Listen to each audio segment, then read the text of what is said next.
Hey, so this is the Drunkalogs, a podcast about addiction and recovery in which each guest shares their version of how it was, what happened, and how it is now, and then endures a half-hour Q&A at the hands of your host, Nick Morton. My next guest is a stand-up comic, actor, and writer who made a name for herself opening on tour for Amy Schumer.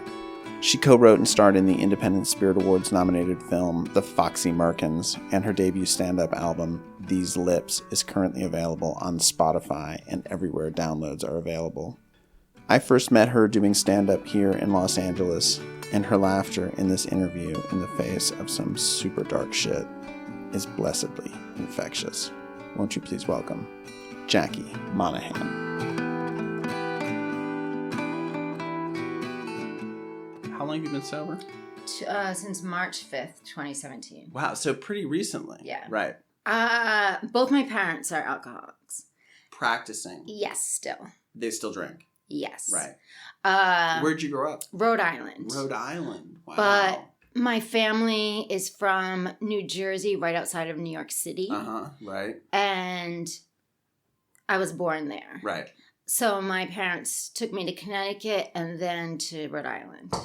So I was away from my family. Right. My extended family. Your grandparents and yes. cousins and stuff. But we went and visited right. and stuff. But I was just alone. I was the only child, still am, with my two parents that are alcoholics. Right. So, like, alcoholism is a disease of perception. So, sure. So I just had a messed up perception. I had their messed up perception. So, like, I recently did a storytelling show, and they were like, it was about heartbreak. Right. And I'm like, the only real heartbreak I had was realizing very young that my parents were out of it and that I had to really take care of myself. Yeah. When did you realize that? Like 4. Wow. Yeah. And I believe that we're born without resentments, but I don't have a memory without a resentment. That's amazing. Yeah. I resented my dad immediately and like tried to get rid of him. I would run up to strangers that had a mustache and just be like, Daddy, Daddy, Daddy, and cling onto them to show my mom that my dad wasn't really there. Like I wanted her to be like, wait, she doesn't even do that to her dad. Right. Why is she doing that to the stranger? There's plenty of other fish in the sea, Mom. Yeah. And my poor mom would just be like so embarrassed. Daddy, Daddy, Daddy, and grabbing a stranger. Right. Then she would go to this liquor store, and I loved the liquor store guy better than my dad. And I would run up to him, and I was trying to fix my mom up with him. I was 4. Yeah. And he was putting all her case of wine into the trunk and into the back seat. So he had to bend down. It was just a 2-door. And I rubbed his butt. And when he looked back, I was looking away. And my mom was like, it was her. And he was like, how dare you blame this innocent 4-year-old. So then she was writing a check. And she was like, do you need my phone number? And he was like, no, I'm married. And my heart was broken. I was just like, no. Were you conscious of what you were doing? Yeah. That's amazing. That gets better. My dad came home from a business trip, and I was just like, Dad, while you were away, Mom met this guy, Uncle Trevor, and we went here, we went there. He looks like this. He's amazing. He said for me to call him Uncle Trevor. And my dad was like, marched upstairs, started packing his clothes. And my mom was like, what are you doing? And you just got home. And he's like, you're obviously having an affair. Right. And she's like, she's lying. She's making it up. And he was like, how can a 4-year-old make that up? Yeah, that's amazing. And my mom was like, am I schizophrenic? Like, do I have another? Like, am I having a secret affair? Yeah. I really just wanted to get rid of him. Right. And it's funny because I overheard her telling her friends the story. Like, she was mad at me, but when she would tell her friends, like, they would all laugh. Right. And somebody would be like, she's a comedian. And I was like, comedian? I like that. Yeah. They always drank. Right. And was it like destructive? I mean, did it affect you as a kid? Yeah, not too bad because they're functioning. I come from a long line of functioning alcoholics. Yeah, me too. And I mean, my dad right now isn't enough. Both of them are, it's up to debate if they're functioning alcoholics. Right. Like my mom is isolated. I mean, she drinks every night. Right. a couple glasses of wine, blacks out once in a while, but she keeps it together in some way. Yeah. My dad, they're divorced finally. Right. I finally did it. But they both blame me for the divorce. Sounds like rightfully so. Yeah. But I'm like, I reacted to the reason that they needed to get divorced. Yeah. Sure. I would have loved to have a dad, but he was horrendous. Right. So, but he was violent. Right. And emotionally abusive. Right. Physically abusive. Yeah, I just wanted him out of there. But he wasn't like coming in, yelling and screaming every day, breaking things. He broke things once in a while. He hit us once in a while. Right. It wasn't out of control. But, it wasn't great. Yeah. And like he would mimic me when I spoke. Like if I just was That's he was supportive. like, ah. That's supportive. It was horrible.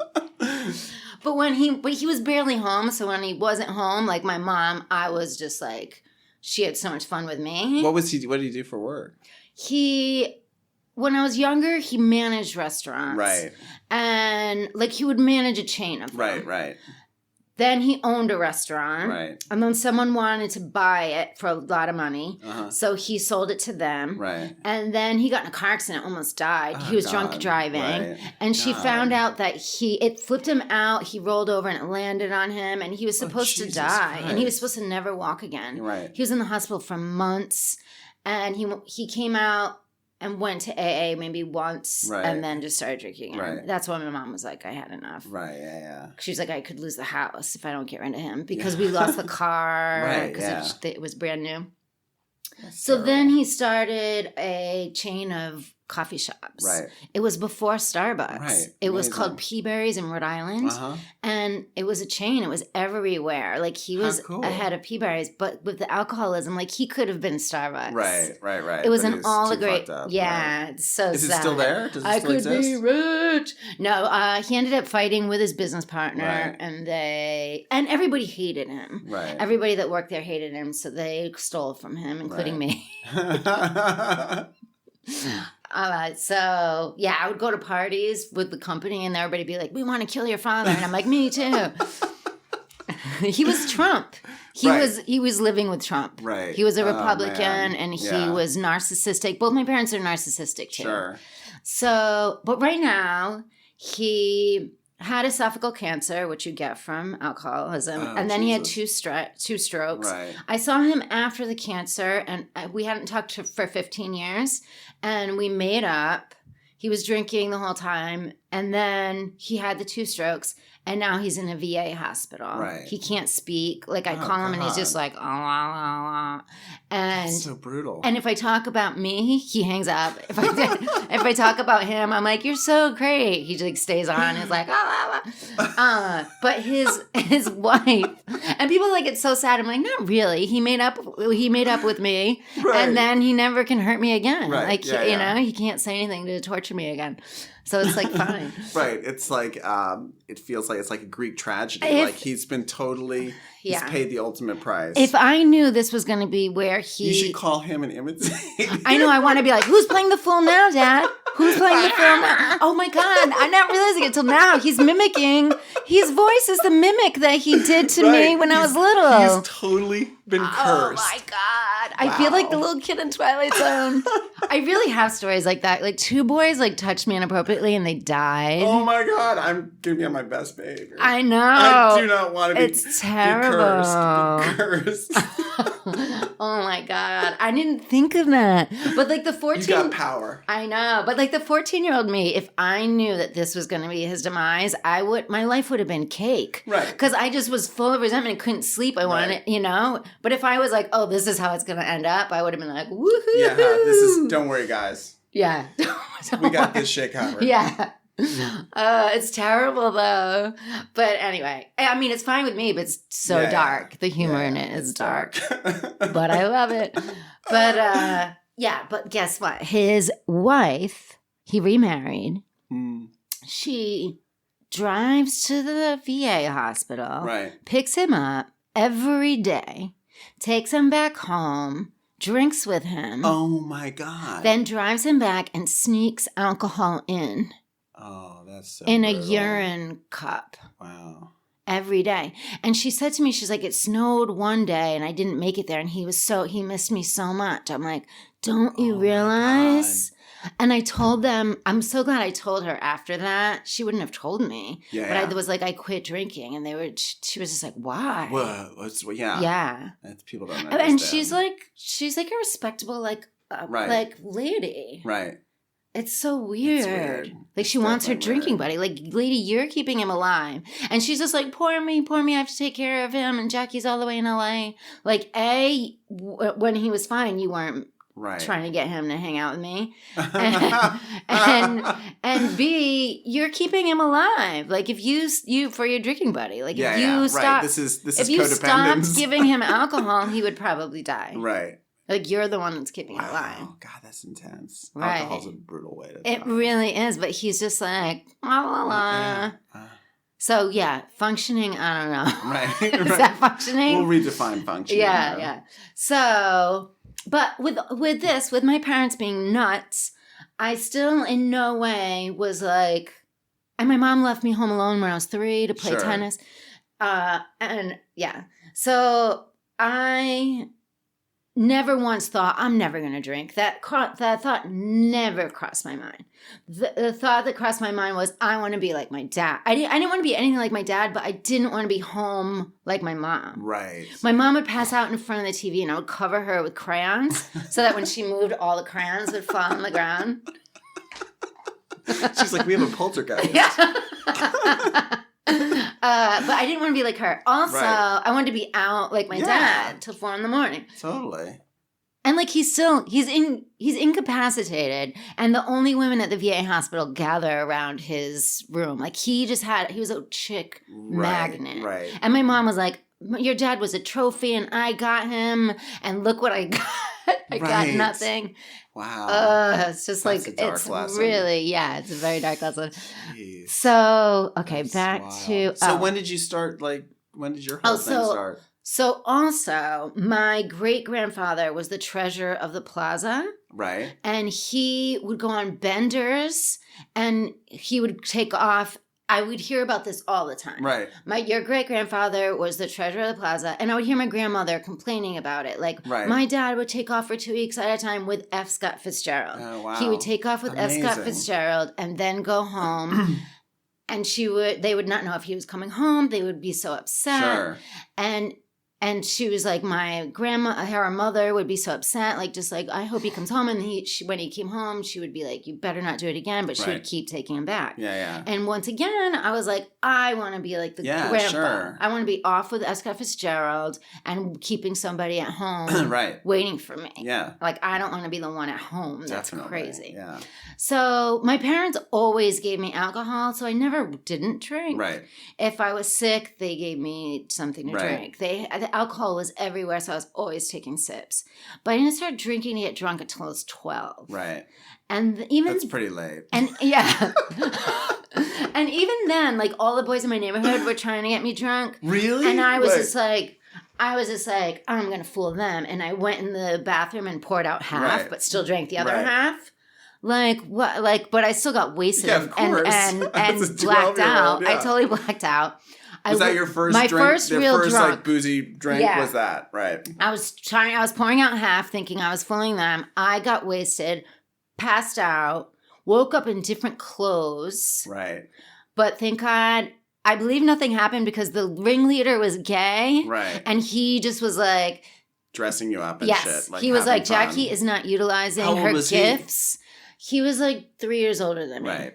He was like, Jackie's not using her gifts. She needs to dress better and wear makeup. Right. Like, he just like did my hair, put makeup on me, put all this clothes on me. Right. So then all the boys stole my diary, ran down to the end of the street, went in the woods, read my diary. And in the beginning of it, I had written, if anybody reads this diary, know that I'm right behind you and I'm going to kill you. And they all went, and looked behind them. They told me that after. But they came out. They're all dead now. Yeah, they're all dead. One of them is. The curse of Jackie Monahan. One of them is.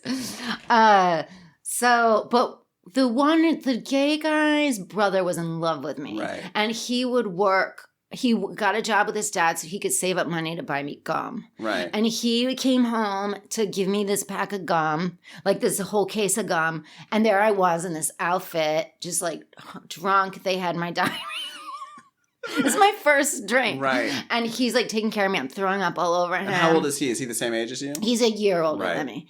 And he was just like, after he would be like, it was terrible. My heart was broken, but you looked hot. Right. Like, because I had that outfit. So they came back and said I was in love with this guy, Shannon.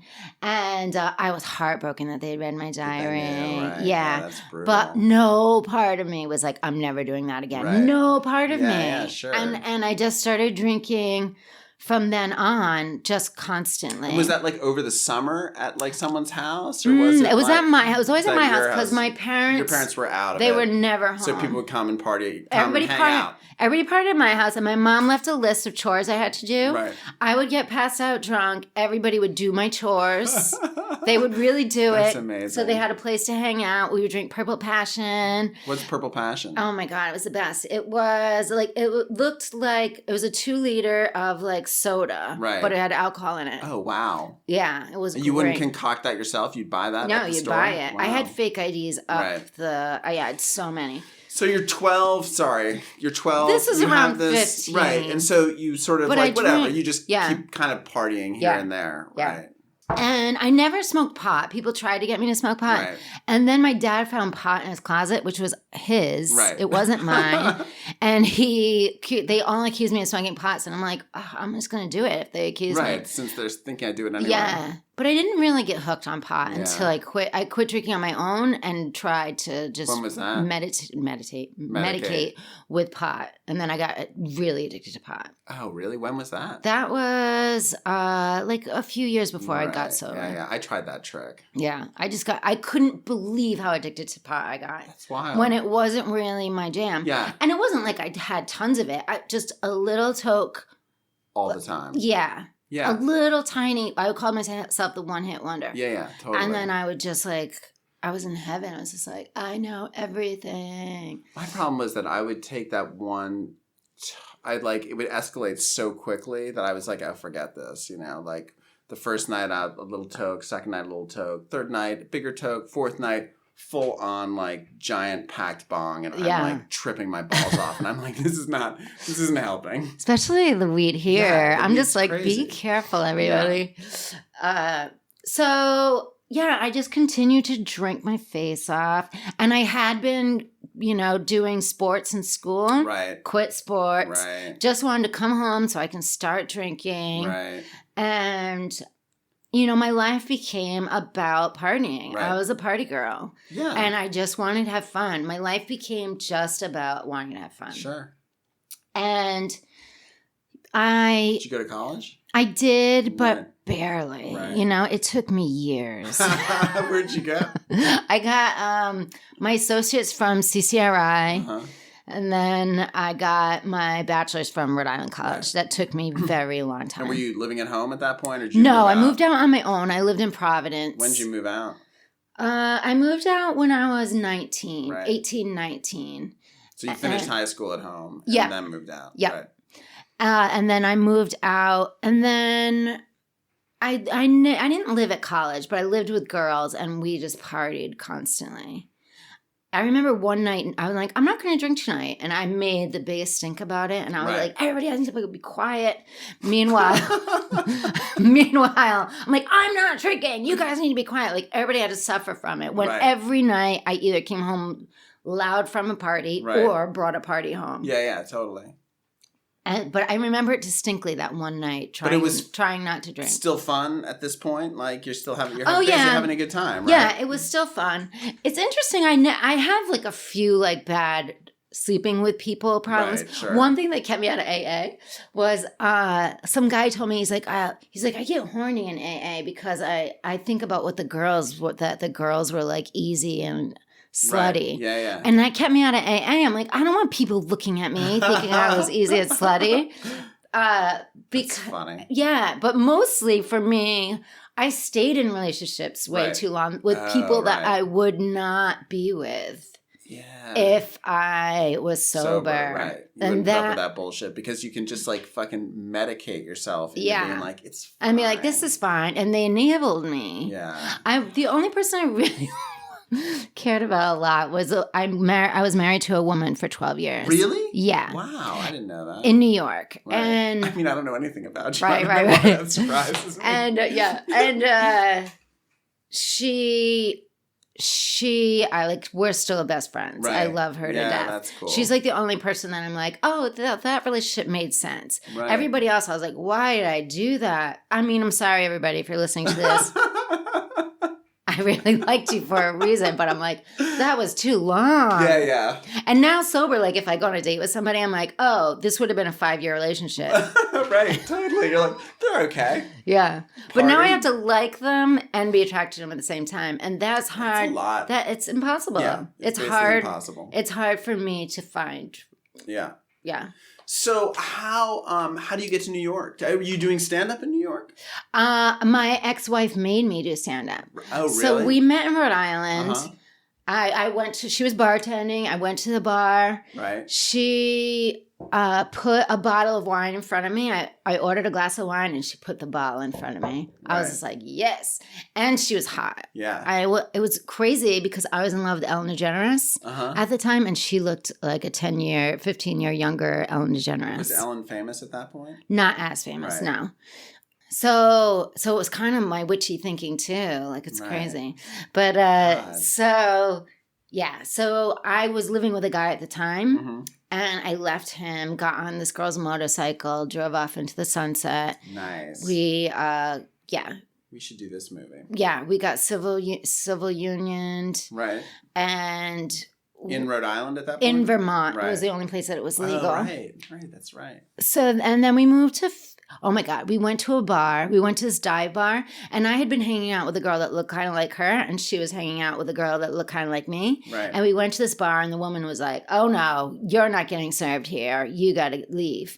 And neither of us to this day know if it was me or her, because we have no idea. Like, who was it who behaved so badly that they were like, nah. I'm like, it could have been me. I could have. And so she's funny. like, I know I got caught peeing outside.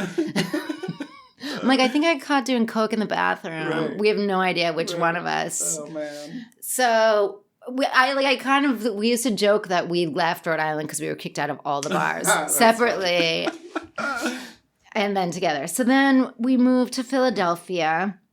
We bought a house. But she wanted to move to New York. Right. And thank God, because she talked about it recently, like we did a ton of drugs in Philadelphia. So she wanted to move to New York, but I didn't want to go. I wanted to stay in the house. And she's like, I want you to do stand-up. And she took me to New York and made me do stand-up. Where did you do it?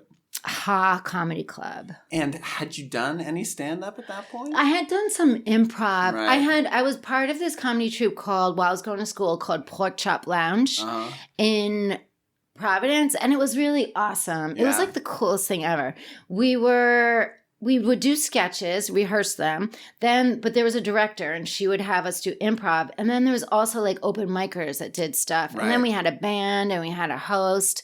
It would sell out. Like, we were famous, like inside of Providence. God, like I was like more famous then, you know, in that little town. I would go places there, and be like, oh my God, Pork Chop Lounge. It was so cool. That's amazing. Yeah, and then.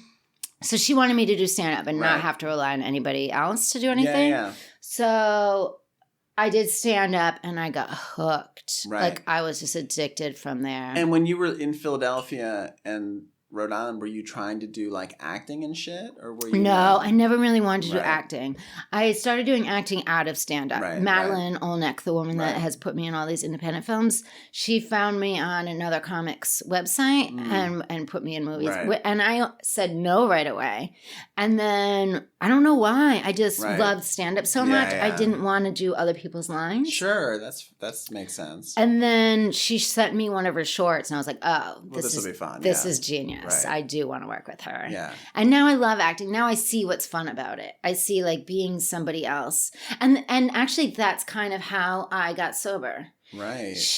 I did the movie Codependent Lesbian Space Alien Seek Same. Yeah. And I had to be in a bald cap. And to be in the bald cap, learn my lines, film, and take the bald cap off took hours.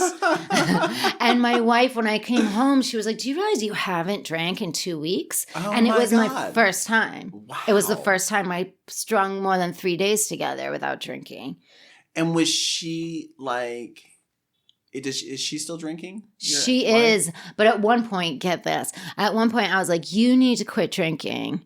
And she quit drinking for 3 years. Wow. Dry, without AA. Right. Because her progression, she was older than me, so her progression was further along. Right. But meanwhile, I was still drinking and out all You're the like, time. I'm fine. Yeah. Because I wasn't as bad as her, because it hadn't progressed. I mean, you're in New York. You do stand up. You love it, right? Yeah. And where does that go? Where does that lead you? Where do you guys live in New York? We lived for a while, we lived on Madison Avenue. Right. On Upper East. And then we moved to Upper West. Right.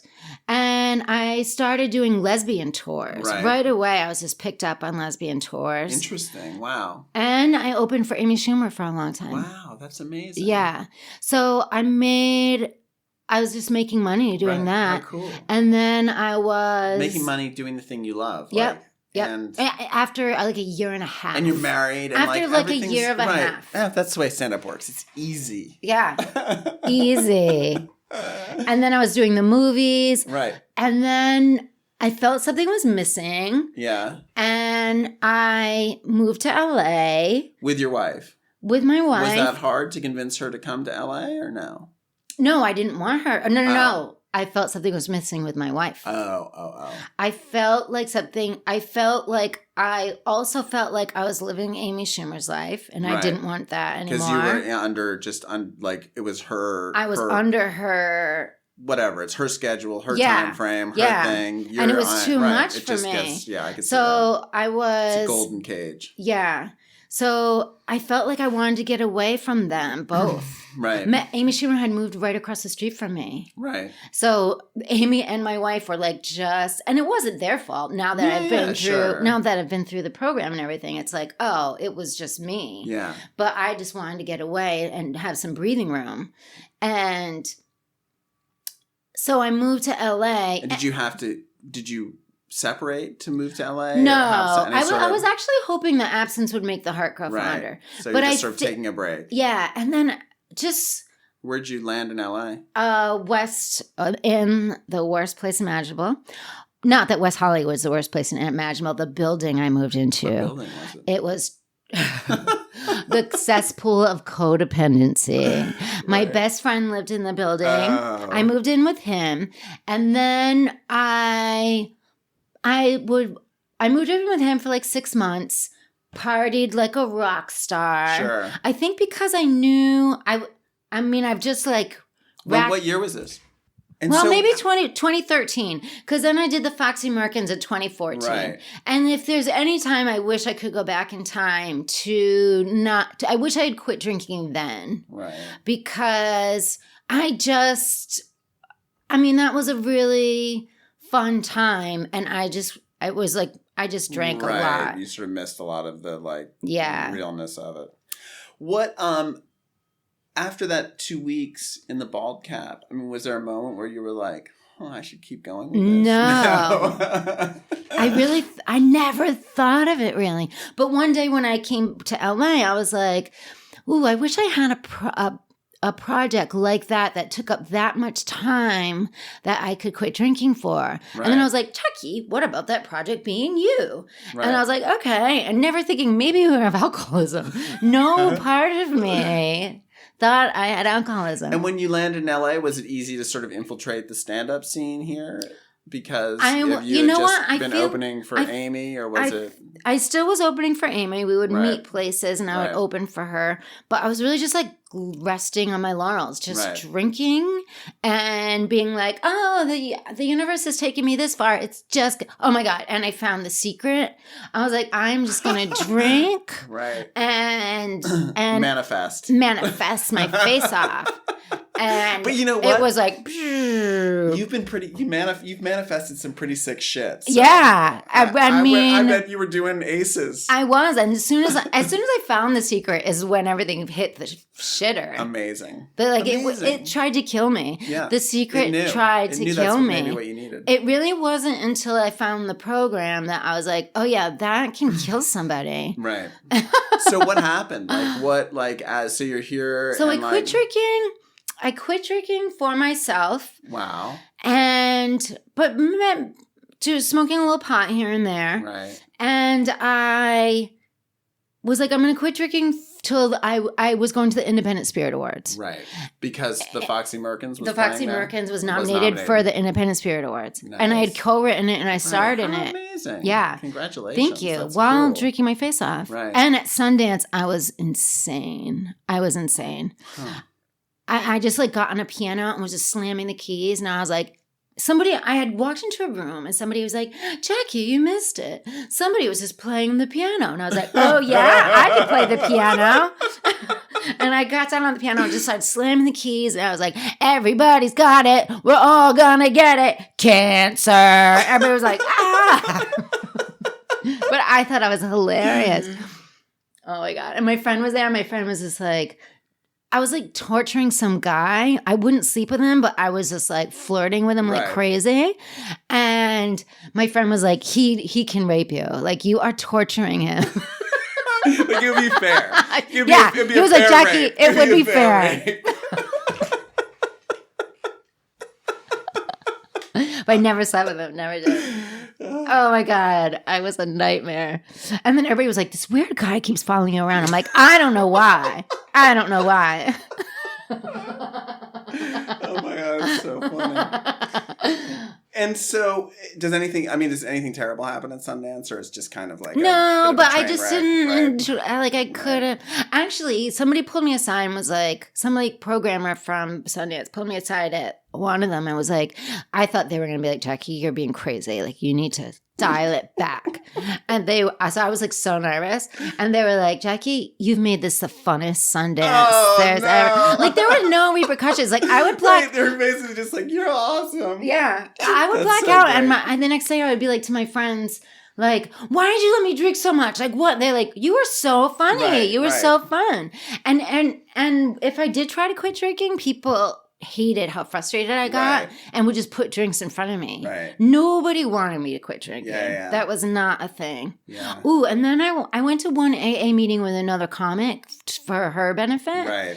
And when was that? When I first landed in LA, and someone came running up like, oh my God, more comics, and started rattling off all the comics that were in AA, female comics. Yeah.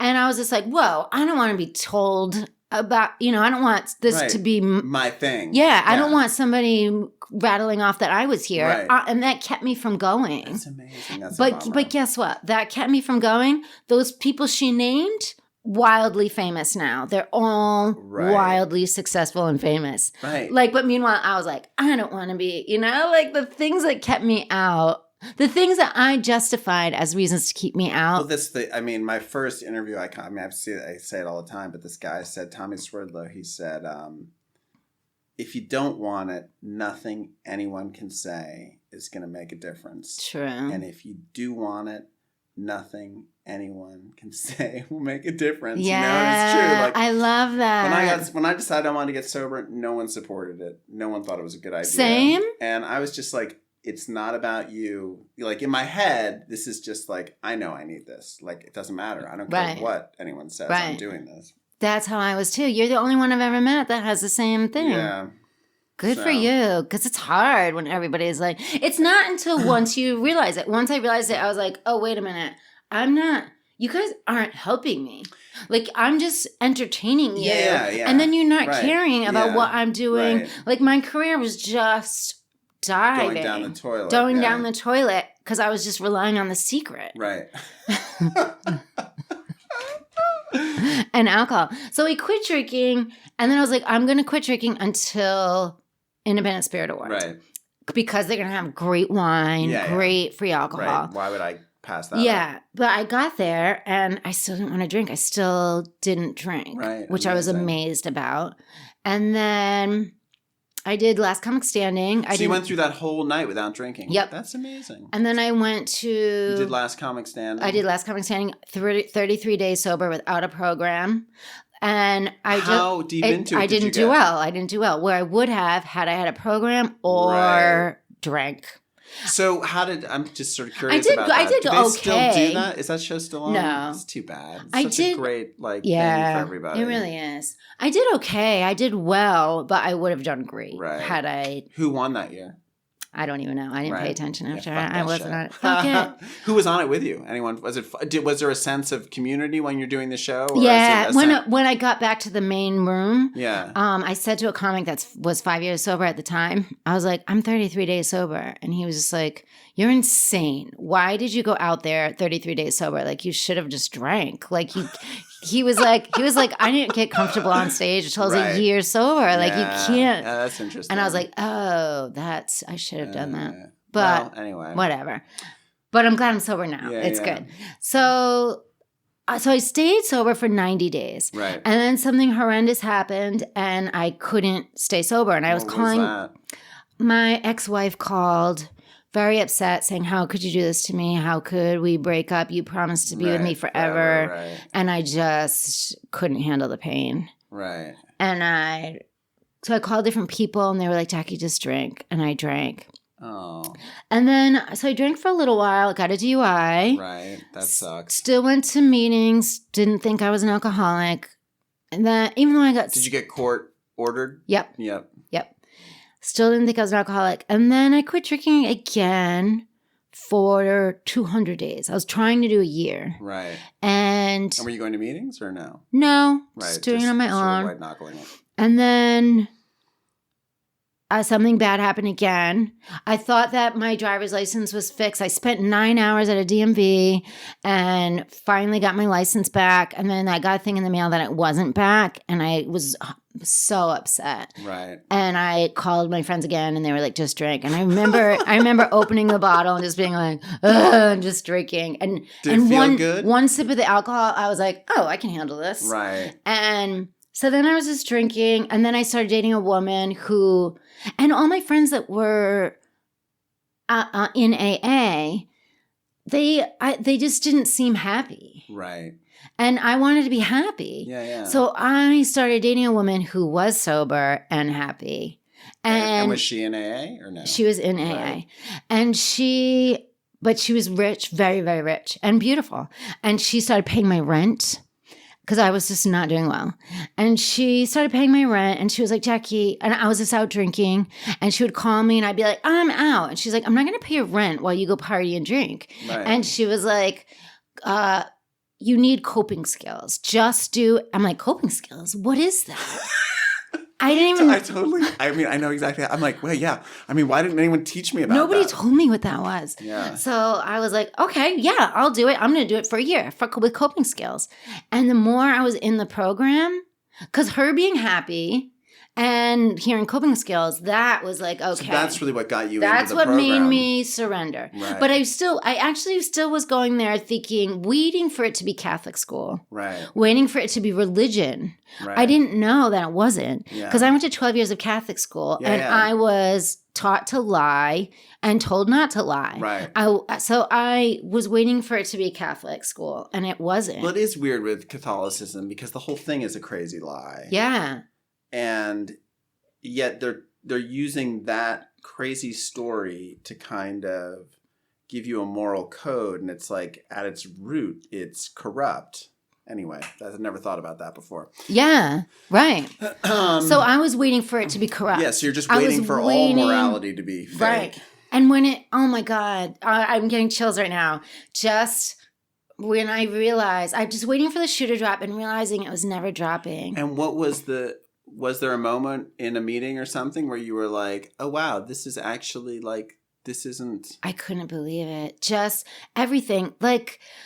So I was following the law of attraction, and one thing, it was Abraham Hicks. One thing Abraham Hicks said was, you guys are all in self-righteousness when you should be in deliberate creating. And I was like, who is Abraham Hicks is this woman that channels the law of attraction, which was great. It saved me for a little while, but then it almost killed me. And I was like, well, how do you do that? Tell me how to do that. Like, I'm happy to get out of self-righteousness and go into deliberate creating, but I don't know how.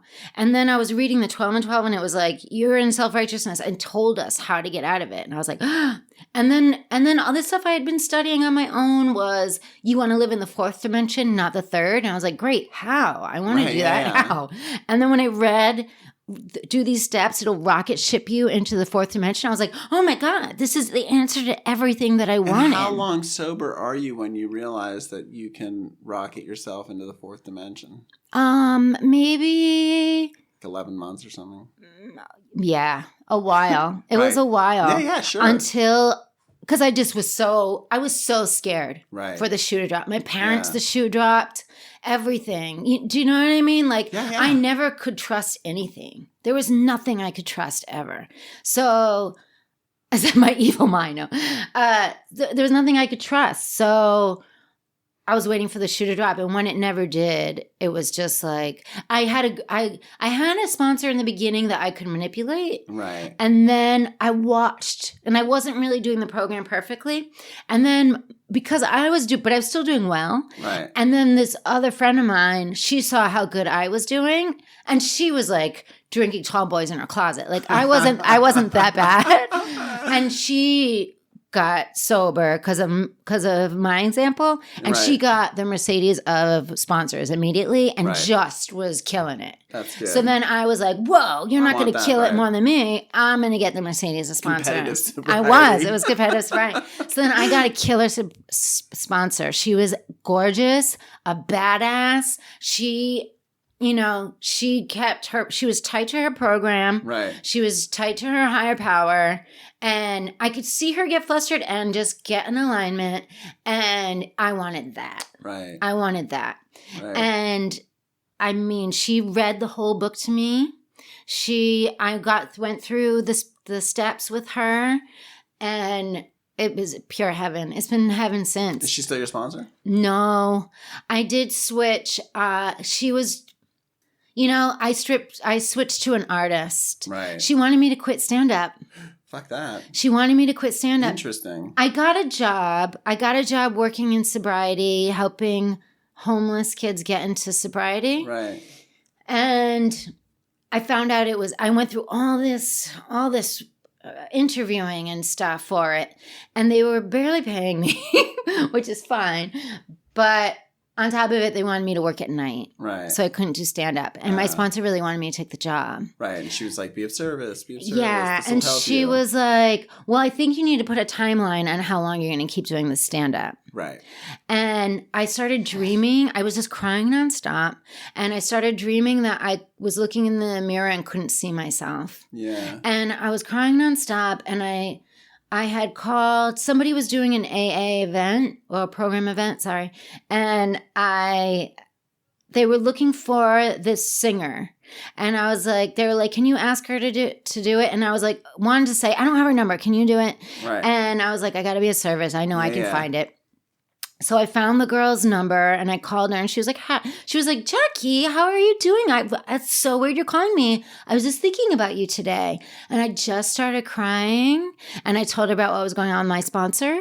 And she was like, Jackie, no, that is wrong. She's supposed to just take you through the 12 steps. Yeah, exactly. And she was like, Jackie, she's like, I quit being a lawyer to pursue my passion of singing and writing, and she's fantastic at it. And I was like, can you be my sponsor? And she was like, yes, Jackie, yes. And I'm getting chills thinking about it. And I mean, God had it happen, but That's amazing. I never don't like my ex-sponsor. I love her. But it's interesting that you were lucky to be able to find a way, because there is that thing where it's like, I mean, there's no right way to do it. There's no wrong way to do it. So it's like, sometimes, you just sort of muddle through. And I mean, I think it's one of the amazing things about the program of recovery is that,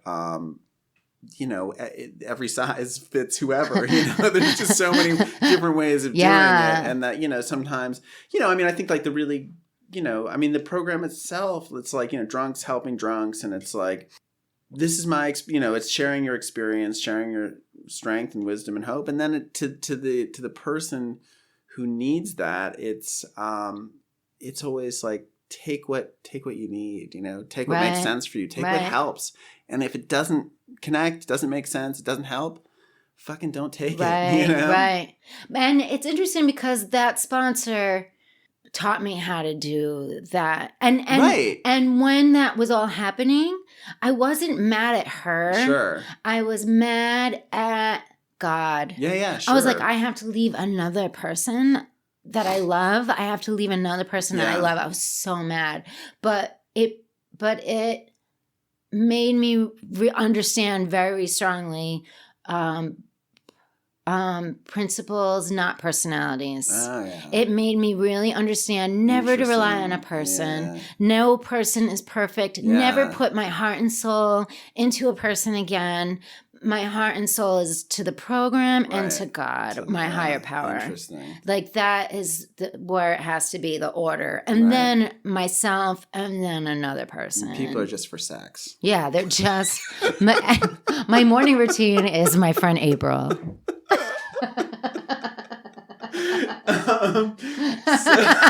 Sorry. Most disrespectful thing. Oh no, it's awesome. Said. It's awesome. The other thing is, and then what about that the woman who you were with at the time, who was like your sugar mama? Are you guys still together? No. That didn't work out. No, I had to become independent. It's funny because so I learned really quickly that she was sober up until to keep her body sober. But she was not doing the program. Sober, because money was her God. Right. I mean, it was her God. And I don't blame her. Like, I don't know how she can ever make God her God. Because she has so much money. Yeah, it's interesting that like... It's so sad. It's weird how that happens. I mean, it's our society, our whole culture. It is. Makes money the It God. Really it's is. It's really hard to convince yourself that will not make you happy. It's really really hard to believe that it's not the key to happiness. And really, I feel so blessed. Like for so long, I was like, why me? Why me? When and now I'm like, why me? Why do I get it? Why do I get to understand it? Why do I get to know it's important in life? Like, I just feel so lucky. Yeah. Like, I can't believe it. I just can't believe it. So I feel so blessed that I did have that financial craziness. Yeah. I'm really glad that did happen. And because I can know that that's not important. So did you guys break up because your sponsor was like, you have to be self-supporting and self-sufficient, or was it more just like you recognized that this relationship was not We stayed together for probably 7 months while I was sober, maybe longer than that, and it was just volatile. I moved everything from and she said she was making me her God. And I think I think she was making money her God. But she was making me her God a little bit too. But also I think I was making her reaction to me my God. Right. I was torturing her and watching spiral out of control. And I loved it. I loved it. So I had to really be by myself to not do that. It's funny, when I got sober, my wife was really worried that like I don't know, that like our relationship would change so much that our marriage wouldn't necessarily survive it, because who knew what I might become in sobriety. Yeah, it is a scary thing. It is, because if you weren't attracted to her and what did I say before? That I have to be attracted and like somebody. Right, because you could get sober and not be attracted or not like. Not like, yeah. But because there was, you're saying this thing about like how you stayed with people that didn't satisfy you. And like one of the things about getting sober is like, I realized in sobriety that I did so many things that didn't bring me joy or didn't enrich my life, or but I would make it through because I'd be like, there'll be booze at that thing, right? You know? Exactly. So it's like some party I don't want to go to with people I don't want to hang out with, and I would just get so drunk to like blunt my lack of satisfaction and like, at least I could be drunk, and like, now it's funny, like. I love parties. I love going to parties sober. Like I love people. Like I love strangers, and I love like the experience of like God knows what's going to happen. Yeah, when it starts to get weird, I'm just like, or when it just gets boring, or when I'm not into it, or everyone's too drunk, or whatever it is, I'm just like, bye. you know, and Right. I don't like whatever. Whereas I used to stay till like the bitter end. I would stay to the bitter end and then like fear I'm gonna miss call something. somebody Yeah, what are you doing? to fool around with, go get involved with lower companions. Right. Yeah. And how has sobriety affected your stand-up? I mean, has it been a... Oh, yeah. It's, you know, I feel blessed in that way too. Like, do you do jokes about it? I do. Right. I do. One is I quit drinking. I'm like, but I don't judge people that still do now that I'm superior.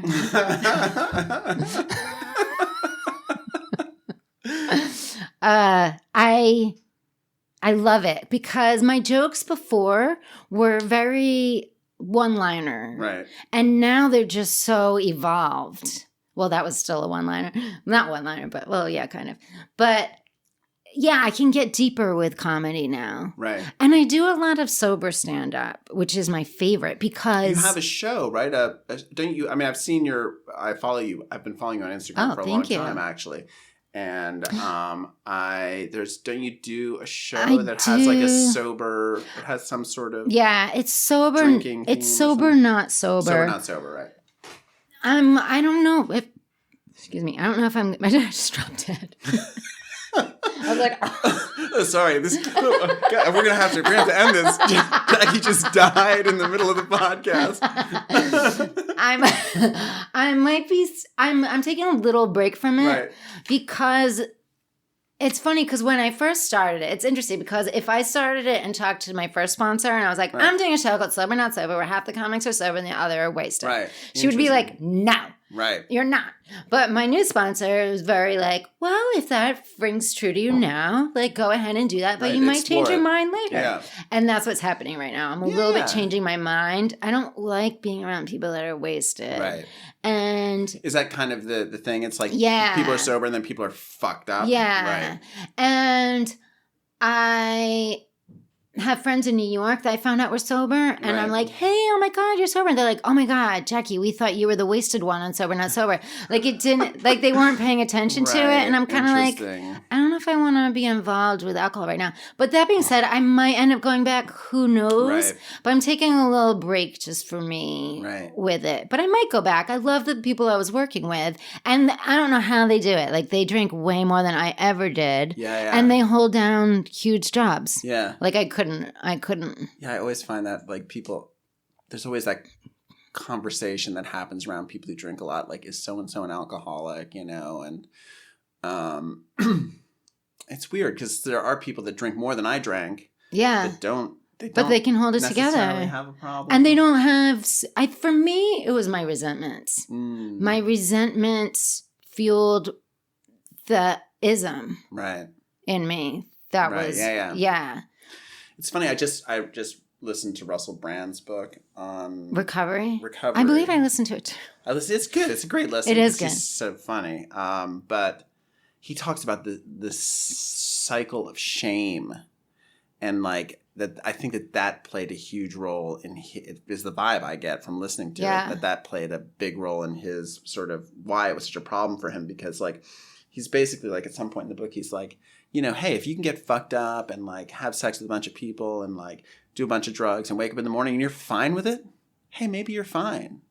You know, but if you wake up in the morning and you feel like, oh, I wish I hadn't have done that, like you hate yourself for your behavior and yet you can't stop it, maybe this is a program for you, which is pretty interesting. I love that you shared that, because when I was deciding if I was part of am I an alcoholic or not, I had two friends who were, in my opinion, raging alcoholics.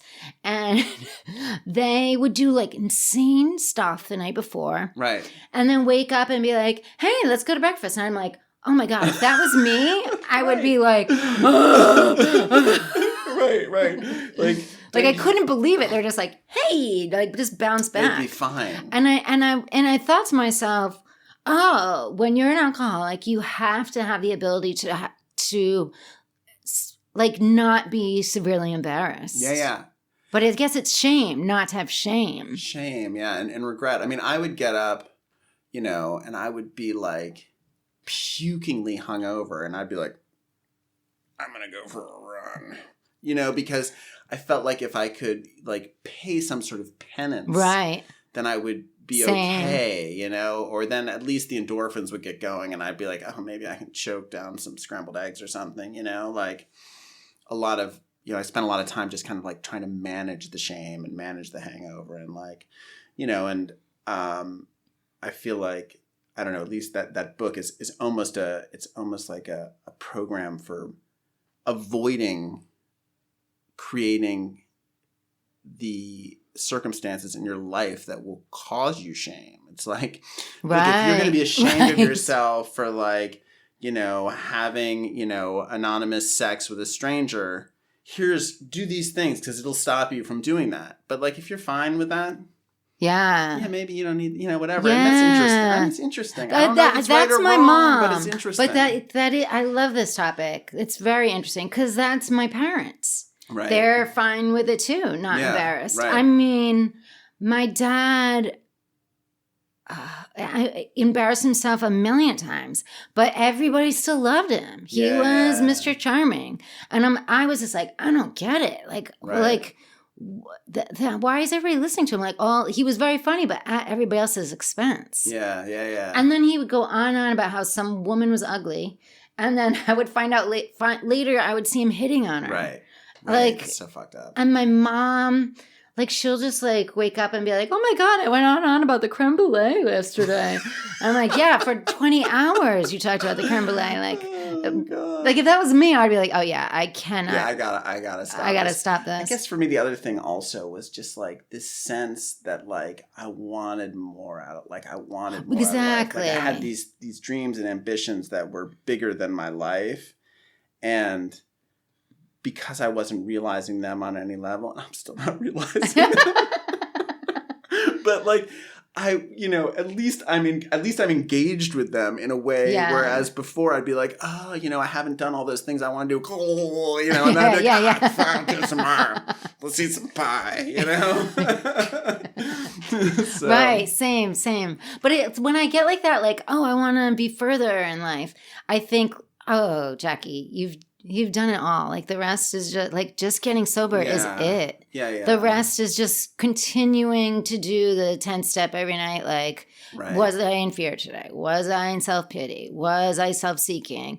And then changing it. And then the next day, just doing the best I can. Because if I'm always doing the best I can, there's nothing. What more can I do? That's awesome. Yeah.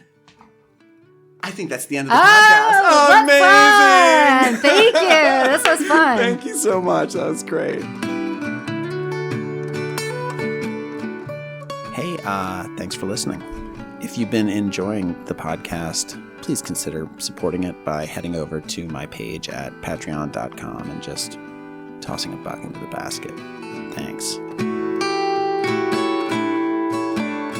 Drunkalogs cover art is designed and created by John DeManil, and the Drunkalogs theme song is composed and performed by Stephen Stout. I am Nick Morton.